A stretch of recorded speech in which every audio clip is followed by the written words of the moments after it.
and working within the rules of the Constitution. Thank you, madam. Thank you very much. Shri Girish Chandra ji.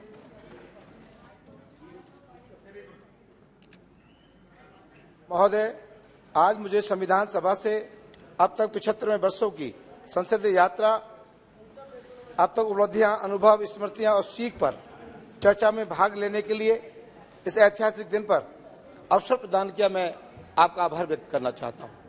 आपके साथ साथ Bahujan Samaj party के राष्ट्रीय अध्यक्षा आदरणीय बहन जी का भी आभार व्यक्त करना चाहता हूं।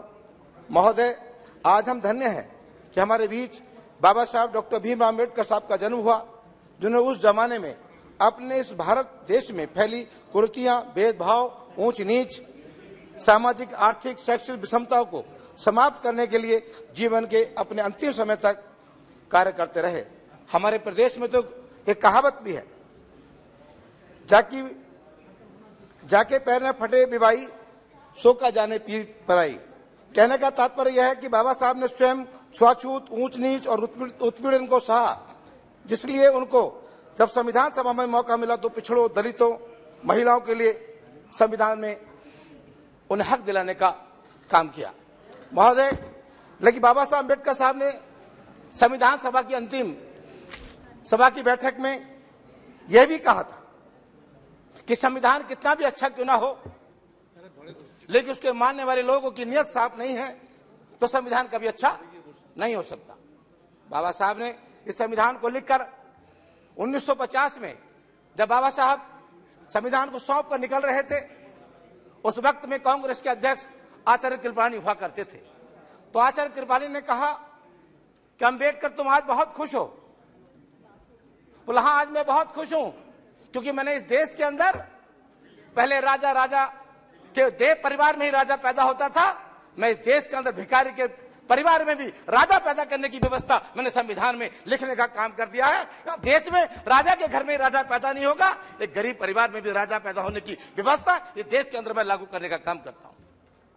कृपाली जी ने कहा कि आपका समाज तो गरीब है, कमजोर है, अशिक्षित है, लाचार है, कमजोर है। हम उनका वोट पैसे के अभाव से लेने का काम करेंगे। हम आपके समाज का वोट उनको डरा कर लेने का काम करेंगे। उनका वोट हम खरीदने का भी काम करेंगे। लेकिन बाबा साहब ने आचार्य कृपलानी जी को एक बात कही, ये बात सही है आपकी कि मेरा समाज गरीब है, कमजोर है, पिछड़ा है, शोषित है, अशिक्षित है, लाचार है। लेकिन एक बात याद रहे कृपलानी जी, जिस दिन मेरा समाज अपने वोट की कीमत को समझ जाएगा तो तुम्हें भी लाचार बनाने का काम करेगा। और साथ ही जब आप उनका समाज ने वोट का महत्व समझा, अब वोट का महत्व समझने के बाद 1952 में जो पहला चुनाव हुआ, इस देश में जिस व्यक्ति ने देश का संविधान लिखा हो, देश में गैर बराबरी की व्यवस्था को खत्म किया हो, इस देश में समतामूलक समाज की स्थापना की हो, इस देश के अंदर भाईचारा कायम किया हो, इस देश में सभी को बराबरी का हक दिया हो, इस देश में राजा की वोट की कीमत एक तो भिखारी की वोट की कीमत भी एक करने का काम किया हो, ऐसे व्यक्ति को जब चुनाव में गए तो उस वक्त में कांग्रेस में जवाहरलाल नेहरू जी की हवा थी, उनका संदेश था पूरे देश में। लेकिन बड़े दुख की बात है कि ऐसे नेता को हराने के लिए जवाहरलाल नेहरू जी ने उनका विरोध करके और उनके पीए कजरोलकर को चुनाव जिताकर बाबा साहब को चुनाव हराने का काम किया। ये कितने दुख की बात है कि जो आज परम पूज्य बाबा साहब अम्बेडकर साहब की बातें तो करते हैं, लेकिन बाबा साहब के साथ जो शोषण कांग्रेस ने किया, मैं समझता हूं किसी और ने तो शोषण करने का काम नहीं किया। बाबा साहब अम्बेडकर साहब तो पहले चुनाव में हारे, कजरोलकर में हारे। तो मैं बधाई देना चाहता हूं उस मुस्लिम समाज के उस व्यक्ति को जो बंगाल से चुनाव जीत कर आए थे। खलीकुज्जुमा साहब चुनाव जीत कर आए थे, खलीकुज्जुमा साहब ने इस्तीफा दिया और इस्तीफा देने के बाद बाबा साहब को चुनाव जिताकर संविधान भेजने का लोकसभा में काम किया और बाबा साहब फिर उसके बाद यहाँ कानून मंत्री बने। लेकिन सरकार में रिमोट किसके हाथ में था?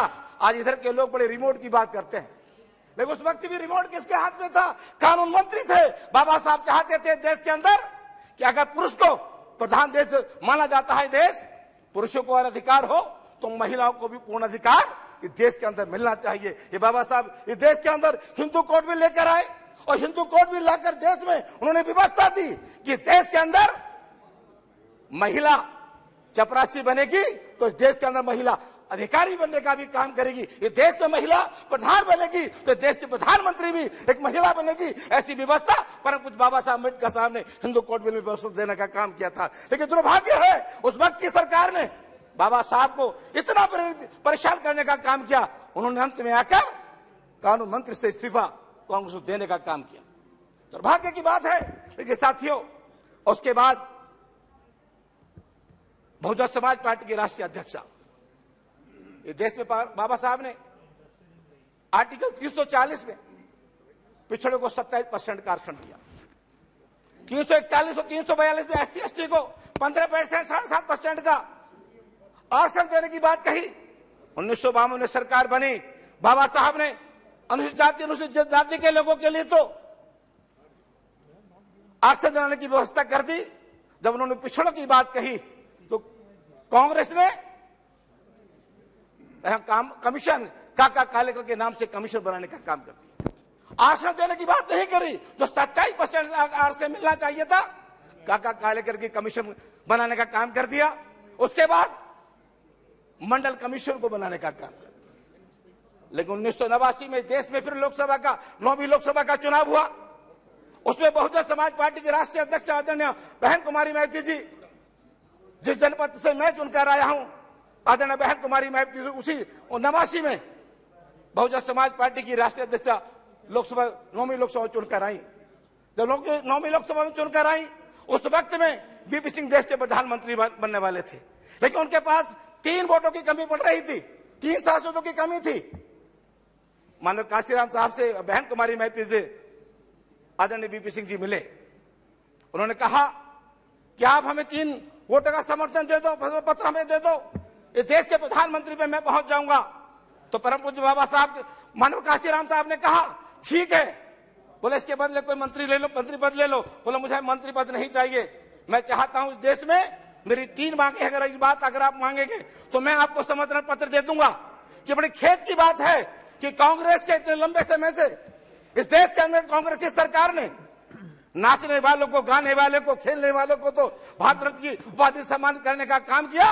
लेकिन जिस व्यक्ति ने देश का संविधान लिखा उसे भारत रत्न की उपाधि सम्मानित करने का काम कांग्रेस ने नहीं किया। मैं चाहता हूं, मैं समर्थन आपको दे दूंगा, लेकिन आपको सबसे पहले परम पूज्य बाबा साहब अम्बेडकर साहब को भारत रत्न की उपाधि से सम्मानित करना पड़ेगा। बीपी सिंह जी ने कहा ठीक है, मैं आपकी शर्त को मानता हूं। दूसरी हमारी मांग है, ये देश धर्मनिरपेक्ष देश के नाम से जाना जाता है। इस देश पे सबको बराबरी का अधिकार है, संविधान के तहत सबको बराबरी का हक है। ये देश सभी धर्मों का सम्मान करता है, इसलिए किसी भी धर्म को ये इजाजत नहीं कि दूसरे धर्म का शोषण ये देश के अंदर करने का काम कोई व्यक्ति करे। और तीसरी मांग मानव काशीराम साहब ने कहा कि जो मंडल कमीशन की रिपोर्ट इस देश में अभी तक लागू नहीं हुई, परम पूज्य बाबा साहब अम्बेडकर साहब ने संविधान में 27% का आरक्षण इन पिछड़े समाज के लोगों को दिया है। मैं चाहता हूं देश के अंदर कि मंडल कमीशन की रिपोर्ट लागू हो और पिछड़े समाज को तो आर्टिकल 340 में ये व्यवस्था दी थी कि 27%, चाहे वो नौकरी में हो, चाहे वो राजनीति में हो, उनको हक और अधिकार मिले। बीपी सिंह जी ने उस वक्त हाँ कर दी, प्रधानमंत्री बन गए। परम पूज्य बाबा साहब अम्बेडकर साहब को भारत रत्न की उपाधि से सम्मानित कर दिया। लेकिन जब मंडल कमीशन की रिपोर्ट को लागू करने की बात आई तो बीपी सिंह जी भी हिबा वाली करने लगे। उन्होंने मंडल कमीशन की रिपोर्ट को लागू नहीं किया। मानव काशीराम साहब ने कहा अगर आप मंडल कमीशन की रिपोर्ट लागू नहीं करोगे तो मैं वोट के अभाव पर धरना दूंगा। उन्होंने वोट के अभाव पर धरना दिया और कहा बीपी सिंह जी से कि देश हमारा, राष्ट्र हमारा नहीं चलेगा, नहीं चलेगा। ये नारा मानव श्री काशीराम साहब ने देने का काम किया था और कहा था बीपी सिंह जी की सरकार में कि हम वोट से लेंगे पीएम और सीएम और आरक्षण लेंगे एसपीडीएम, ये नारा दिया। और साथ बाद में मानव काशीराम साहब ने जब वोट के अभाव पे 6 महीने तक धरना चलता रहा, मानव 2 मिनट धरना चला तो बीपी सिंह जी जब कहने लगे अगर आपने मंडल कमीशन की रिपोर्ट लागू नहीं की तो मैं आपकी सरकार को गिरा दूंगा। तो उस वक्त में फिर रात को 12 बजे देवीलाल जी उस वक्त प्रधानमंत्री हुआ करते थे, वो प्रधानमंत्री हुआ करते, उनसे मिले मानव काशीराम साहब कि आप चिंता ना करें, आप मंडल कमीशन की रिपोर्ट की मेरी वकालत करो, मैं आपको अगला देश का प्रधानमंत्री देखना चाहता हूं। वहां से मानव काशीराम साहब की तरफ को देखकर बोले तुम्हारे पास 3 तो सांसद हैं, तुम मुझे देश का प्रधानमंत्री कैसे बना दोगे? बोले मैं ऐसे बना दूंगा कि मैं 22.5% खुद बैठा हूं और 54% की वकालत कर रहा हूं पिछड़ों को वोट का अधिकार, पिछड़ों का आरक्षण को लागू करने के लिए। तो सारे 85% के लोग तुम्हें वोट देंगे, तुम्हें देश का प्रधानमंत्री बनने से कोई रोक नहीं सकता। तब ये बात चली, पता बीपी सिंह को, बीपी सिंह ने रात को 12 बजे माननीय प्रधानमंत्री जी ने अपनी कैबिनेट को बुलाया और देश के अंदर 27% का आरक्षण मंडल कमीशन की रिपोर्ट को लागू करने का काम किया। कांग्रेस चाहती इस मंडल कमीशन की रिपोर्ट को, तो आज पिछड़े समाज के लोग तो बात करते हैं कि अगर पिछड़े समाज के लोगों को 27% का आरक्षण, चाहे वो हिंदू हो चाहे हमारे मुस्लिम भाई हो, 27% के आरक्षण की बदौलत जो आज नौकरी और जो पा रहे हैं, जो आज नगर निगम, नगर पालिका, जिला पंचायत अध्यक्ष, जिला पंचायत पे चुनाव जीत कर जा रहे हैं, ये किसी और की बदौलत नहीं, परम पूज्य बाबा साहब अम्बेडकर साहब के आर्टिकल 340 के 27% के आरक्षण की बदौलत ये लोग जीत कर जा रहे हैं। तो मैं चाहते ना कहते मानवर, आपसे इतना कहना चाहता हूं, आज 75 साल इस देश की आजादी को हो गए हम लोग। कृपया समाप्त कीजिए। लेकिन दलितों के साथ जो बाबा साहब ने संविधान में व्यवस्था दलितों को दी थी, वो अभी भी वो अपने अधिकार से वंचित है। बड़ा दुर्भाग्य के साथ मैं कहना चाहता हूं कि राजस्थान, जहां एक दलित समाज का युवक मूछ रखना तो रखता है, उसकी हत्या कर दी जाती है। मध्य प्रदेश में दलित के ऊपर पेशाब करने की घटना घटित होती है। पूरे देश में दलितों के ऊपर शोषण हो रहा है। तो मैं आपके माध्यम से सरकार से कहना चाहता हूं कि ये देश में अगर आप चाहते हैं कि तरक्की बढ़े, तो आप दलितों के शोषण को रोकने का काम करो, दलितों को उनके बराबरी का अधिकार में लाओ और दलितों की लड़ाई को अपनी लड़ाई की लड़ो, वो भी आपके अपने परिवार के हैं। तो मैं आपके माध्यम से इतना कहना चाहूंगा कि 75 साल में आज हम लोग संकल्प लें कि जब नए संसद भवन में हम प्रवेश करें, इस लोकतंत्र के इस मंदिर से, पुराने मंदिर से जाकर नए मंदिर हम जाएं, तो वहां पर सरकार की सोच बदले और पूरे देश में जो दलितों को पूरा अत्याचार हो रहा है वो अत्याचार बंद हो और हर दलित को न्याय मिले। बहुत बहुत धन्यवाद। आपके माध्यम रखना चाहता हूं। आपका बहुत बहुत धन्यवाद। धन्यवाद। श्री